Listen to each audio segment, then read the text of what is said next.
ছায়ায় বাঁধা দিনের আলো,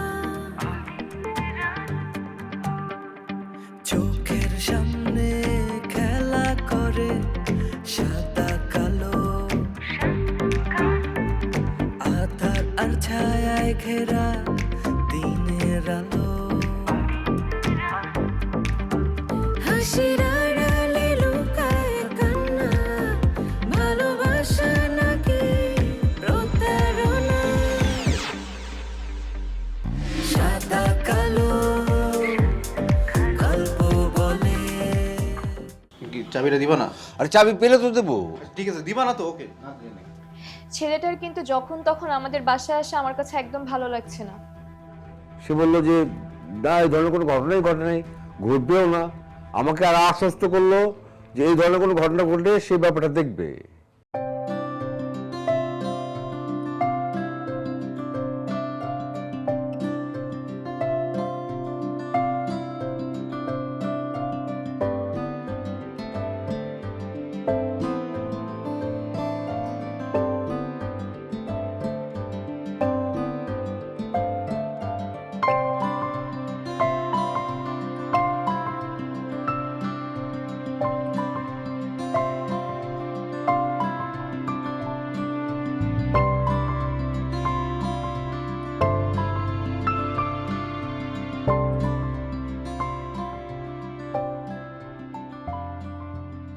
এই যে শুনেন শুনেন, আপনি আমার পিছু পিছু কি করছেন? আশ্চর্য মানুষ তো আপনি, রাস্তায় যে মেয়ে দেখেন তারই পিছু না শুরু করেন না।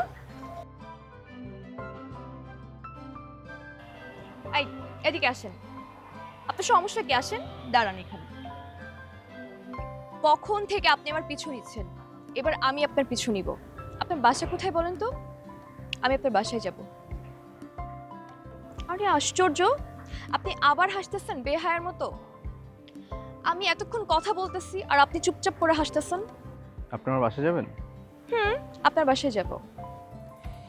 গেলে ভালোই হয়। বাবা বাসায় একা থাকে, আর একা থাকতে থাকতে লোকটা বোর হয়ে গেছে। আপনার সাথে ভালোই গল্প জমবে। আমি যদি আপনার বাসায় গিয়ে আপনার বাবার সাথে গল্প করি, আপনি আমাকে মাসে কত টাকা দিবেন? আপনি কত টাকা চান? আপনি যত টাকা দিবেন তত টাকা চাই। বেশ, তাহলে ওটা নিয়ে গল্প করাই যাবে। আমার কি মাথা খারাপ হয়ে গেছে? আমি কি আপনার বাসায় আপনার বাবার সাথে গিয়ে গল্প করব? আপনি বরং একটা বিয়ে করে একটা বউ নিয়ে আসেন, তাতে আপনার বাবা অনেক খুশি হবে, অনেক গল্প করতে পারবে। আপনি বিয়ে করবেন নাকি? আমি আপনাকে বিয়ে করব? আমি কি মেন্টাল আপনার মতো? শুনেন, আপনি কিন্তু অনেকক্ষণ থেকে আমার পিছু নিচ্ছেন, আমি কিন্তু আপনাকে কিছু বলছি না। যদি আমার মাথাটা গরম হয়ে যায়, আপনার কিন্তু খবর আছে। কি করবেন? আমার হাত অনেক শক্ত, জোরে সোরে একটা থাপ্পড় বসাই দিতে পারি। ঠিক আছে, থাকুন তাহলে। এই যে দাঁড়ান দাঁড়ান, এখন চলে যাচ্ছেন কেন? আপনার বাসায় যাব না? তো সব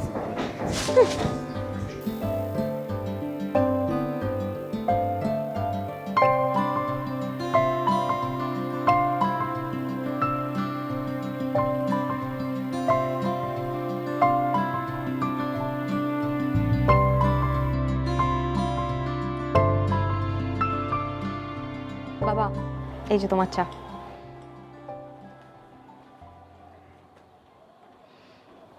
দেখো তো চিনিটা ঠিক আছে কিনা। ঠিক আছে?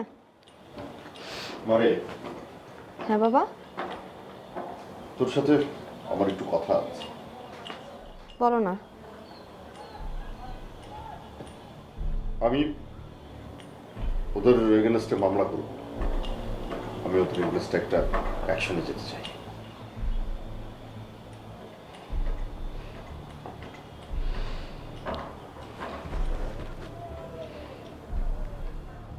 সেটা তো তোমাকে আমি অনেক আগেই বলেছিলাম বাবা, কিন্তু তখন তো তুমি আমার কোনো কথা শুনোনি। এখন অনেকটা সময় পার হয়ে গিয়েছে। আসলে অনেক সময় অনেক কিছু, আমি তোর ভবিষ্যতের কথা চিন্তা করেই কোনো অ্যাকশনে যেতে পারিনি। ভবিষ্যৎ?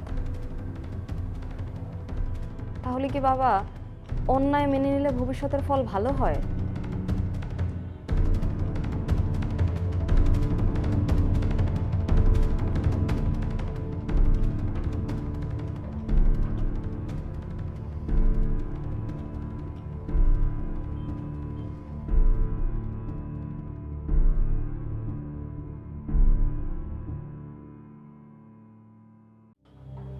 মারে, আসলে আমাদের দেশের সমাজ ব্যবস্থাটাই এমন, মানে অনেক কিছু অন্যায় জেনে শুনে দেখেও আমাদের মতো মধ্যবিত্ত পরিবারের মা বাবাকে সবকিছু মুখ বুজে সহ্য করতে হয়, অন্যায়কে মেনে নিতে হয়।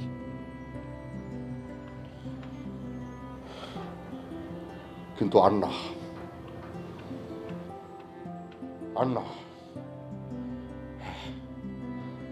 আমরা কালকেই এখান থেকে যাওয়ার পরে আমার প্রথম কাজ হবে থানায় গিয়ে ওই শয়তানগুলোর এগেনস্টে একটা লিগ্যালি অ্যাকশন নেওয়া।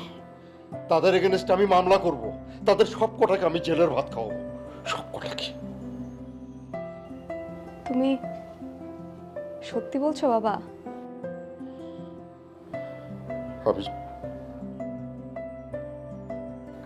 আমি তোর সাথে আছি রে মা, আমি সত্যি তাদের এগেনস্টে অ্যাকশন নেব, সত্যি।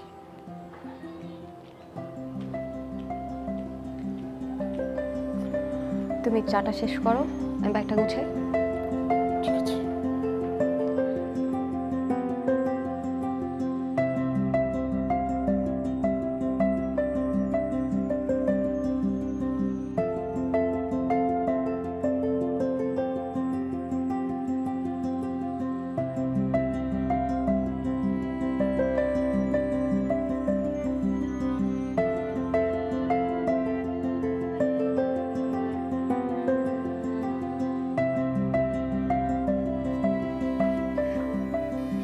বসো।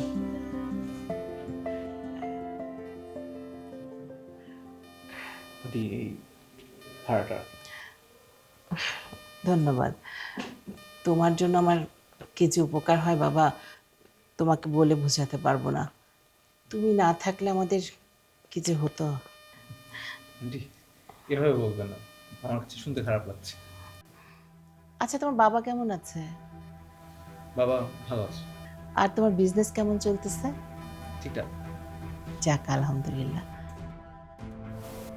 আয়শা, আয় না, শান আসছে।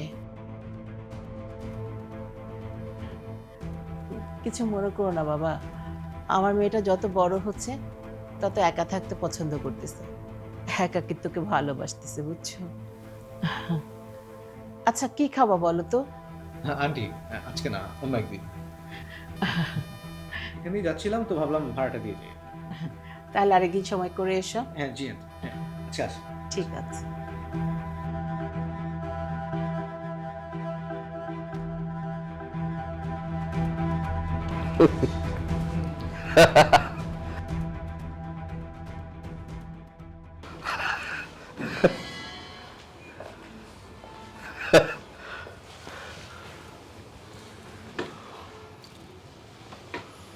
কিরে,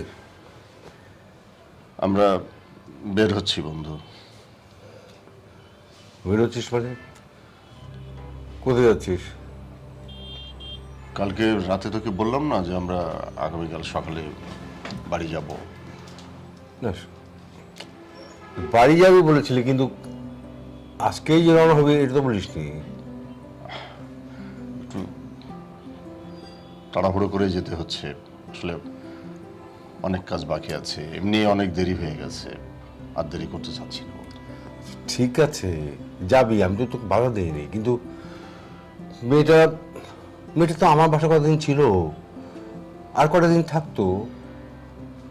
না, ওকে সঙ্গে করে নিয়ে যেতে হচ্ছে, কারণ মামলা করার সময় হয়তো ওকে লাগতে পারে।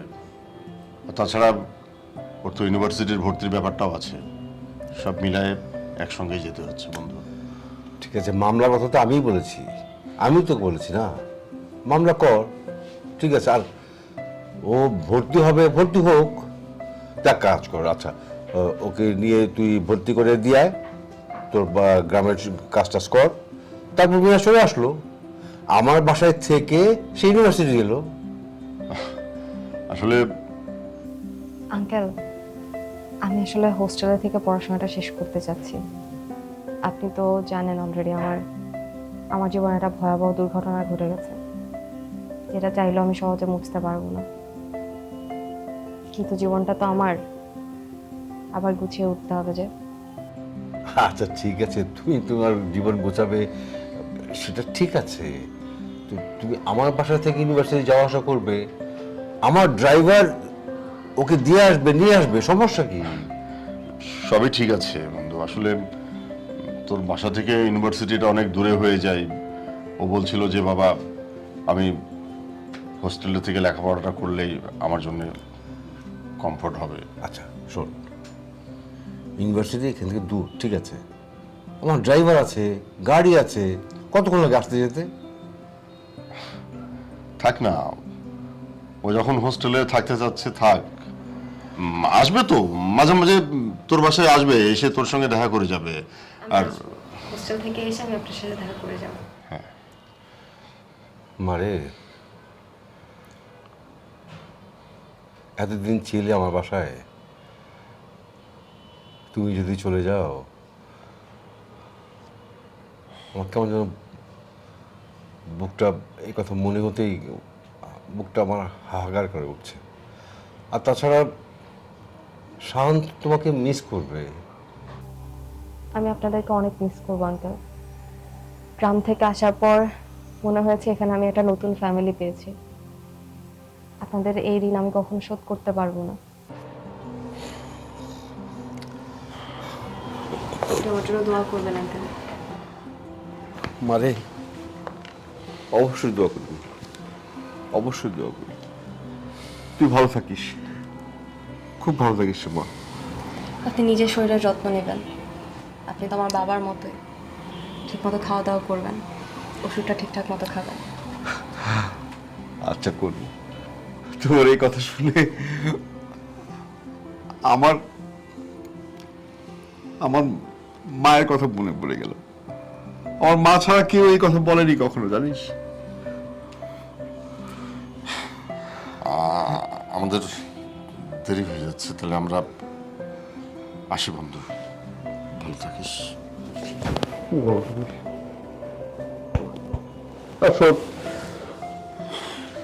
ফোন করতে বলিস কেন? একদম ভুল করিস না কিন্তু। যা, আমি ড্রাইভারকে ফোন করে দিচ্ছি। আঙ্কেল আমরা চলে যেতে পারবো, সমস্যা নেই। না আমি জানি না, আমাকে এইটুকু সুযোগ তোমরা দাও। আমার দাঁড়া, আমি ফোন করছি ড্রাইভার। ঠিক আছে।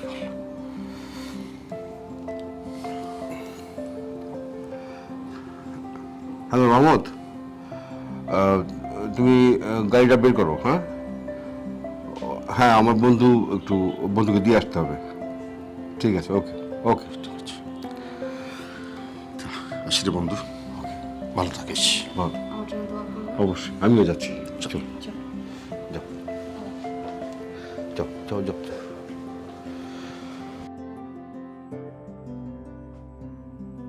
আয়শা, আয়শা এদিকে আয়। বলো মা, কি হলো? শোন না, ওই যে শান ছেলেটা আছে না, ওকে একদিন দাওয়াত দিয়ে খাওয়াতে চাই। তুই ওকে একটু বলে আয় না, এই শুক্রবার রাতে আমাদের সাথে যেন খাবার খায়। আহা মা, উনি না সেদিন বলেছিল যে চা খাওয়ালেই হবে, আর সেদিন তো আমরা চা খাইয়ে দিয়েছি অলরেডি। এই, এক কাপ চা দিয়ে কি হবে? ছেলেটা আমাদেরকে কত সাহায্য করলো, এক কাপ চা দিয়ে কি কৃতজ্ঞতা প্রকাশ করা যায় নাকি? হ্যাঁ, কিন্তু মা, ও যদি ব্যস্ত থাকে আর আমি বললে পরে যদি... বাস, অসামাজিক মেয়ে আমার। মানে ধন্যবাদটাও কাউকে ঠিক মতন বলতে পারিস না। না, যা ওকে বলে আয় শুক্রবার রাতে যাতে আমাদের সাথে খায়, কোনো কাজ যাতে না রাখে। আচ্ছা ঠিক আছে মা, বলবো। তো বসে আছিস কেন? যা না, এখনই যা যা যা যা। কেবলই তো এলাম মা ছাদ থেকে, এতগুলা কাপড় চোপড় নিয়ে, একটু পরে যাচ্ছি। মানে কোনো একটা কথা বললে সাথে সাথে শুনিস না। না, মানে খুব খারাপ একটা অভ্যাস হচ্ছে তোর।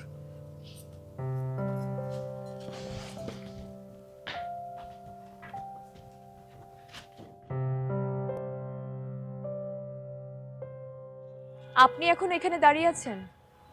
আপনি আসবেন তো তাই। আপনি কি করে জানলেন যে আমি আবার আসবো? ইনটিউশন থেকে। কাউকে অনুভব করার জন্য এত কিছু ভাবতে হয় না। আপনি কিন্তু বেশ রহস্যময় হয়ে যাচ্ছেন আজকাল। একদমই না, শুধু আপনার সাথে কথা বলার সময় কথাগুলো কেমন যেন এলোমেলো হয়ে যায়। এলোমেলো কথারও একটা ছন্দ থাকে, সেটা মনে হয় আপনি বেশ বুঝেই ফেলেছেন। তাহলে তো আমি ভাগ্যবান। আজকে ছাদের বাতাসটা অন্যরকম লাগছে না? আপনি আসবেন তো তাই।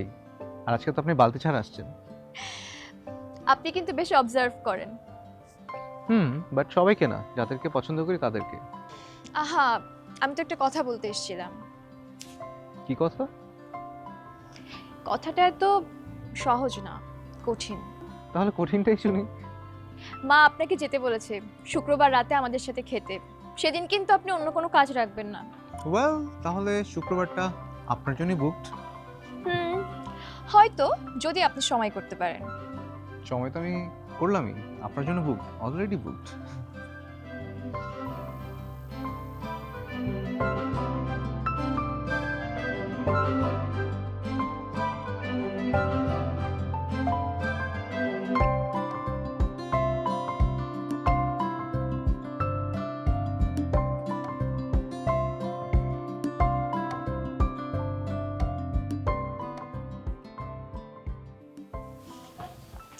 কি রে, বই পড়তেছিস? হ্যাঁ মা, কেন কিছু বলবা? হ্যাঁ, তোকে একটা অনুরোধ করব। তুই যদি আমার মেয়ে হয়ে থাকিস তাহলে অনুরোধটা রাখবি। আম্মা, আমি যে তোমার মেয়ে আর তুমি যে আমার মা, এটা তো দুনিয়ার সবাই জানে। কিন্তু আমি তোমাকে একটা অনুরোধ করব, তুমি আমাকে এমন কিছু বলবা না যেটাতে তোমার মুখের উপর আমাকে না করে দিতে হয়। তুই তো জানিস তোদের দুই বোনকে আমি কত কষ্ট করে মানুষ করছি। এই সংসারটা টেনে টুনে বড় করতে আমার অনেক কষ্ট পাইতে হয়েছে। তোর বাবা চলে যাওয়ার পর কোথাও থেকে একটা সাহায্য পাইনি, না তোর দাদার বাড়ি থেকে না তোর নানার বাড়ি থেকে। আম্মা, সারাদিন বাইরে থেকে না বাসায় এসে এসব সংসারের কথা শুনতে আর ভালো লাগে না। তুমি কি একটু ভালো কিছু বলবা যেটাতে আমি একটু হাহাহিহি করে হাসতে পারি? অন্য কিছু কি বলবো বল? আমার কি বলার মতো কোনো কিছু আছে? আমার তো আছে খালি তোরা দুইটা বোন আর এই সংসারটা। মানুষের জীবনে কত কিছু থাকে বলার মতো, আমার তো এগুলা ছাড়া আর কিছুই নাই। আচ্ছা মা, বুঝছি। এখন তুমি বলো কি বলতে চাও। এই যে শান ছেলেটা আছে না, কি যে ভদ্র, আমাকে যখনই দেখে খালি সালাম দেয়, আর কি মিষ্টি করে যে আন্টি ডাকে। মাঝে মাঝে কি মনে হয় জানিস? মনে হয় ছেলেটা আমার পেটের সন্তান। তাহলে নিয়ে আসো না মা শানকে তোমার ঘরে। কেউ কি তোমাকে মানা করছে শানকে আমাদের ঘরে নিয়ে আসার জন্য? যাও যাও মা, এখনই শানকে নিয়ে আসো। এই যে কোনো কথা বললে খালি মাঝখান থেকে কথা বলিস। আর কি বলবো তোকে, তুই তো খালি উল্টাপাল্টা কথা বলতেছিস। কিভাবে তোমাকে কথা বলতে দিব মা? আমি যেসব বিষয় অপছন্দ করি তুমি সবসময় সেসব বিষয়ে আমার সাথে কথা বলো, ঘুরে ফিরে একই কথা বলো। আমি কি বলতে চাচ্ছি সেটা তো বুঝবি। আমি বলতে চাচ্ছি ঘরে তো একটা পুরুষ মানুষের দরকার আছে না?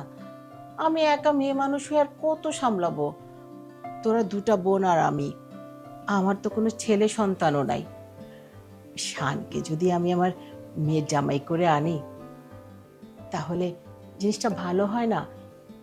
আমারও তো তোদের জামাইকে দেখতে ইচ্ছা করে।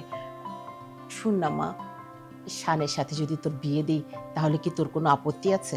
অনেক আপত্তি আছে মা আমার। আমার খুব খারাপ লাগতেছে বাবা, আমার মনে হচ্ছে আমার প্রেশারটা অনেক লো হয়ে গেছে। আচ্ছা আয়শা কোথায়? একটা বড় অর্ডার, একটা পার্টি অর্ডার দিয়েও ক্যান্সেল করে দিয়েছে। আমার সামনে থাকলে আপনার চুপচাপ থাকতে ইচ্ছা করে না, তাই না? মানে না, ইচ্ছে করে, কিন্তু আপনার চোখের দিকে তাকালে মনে হয় কিছু একটা বলি। হাসির আড়ালে লুকায়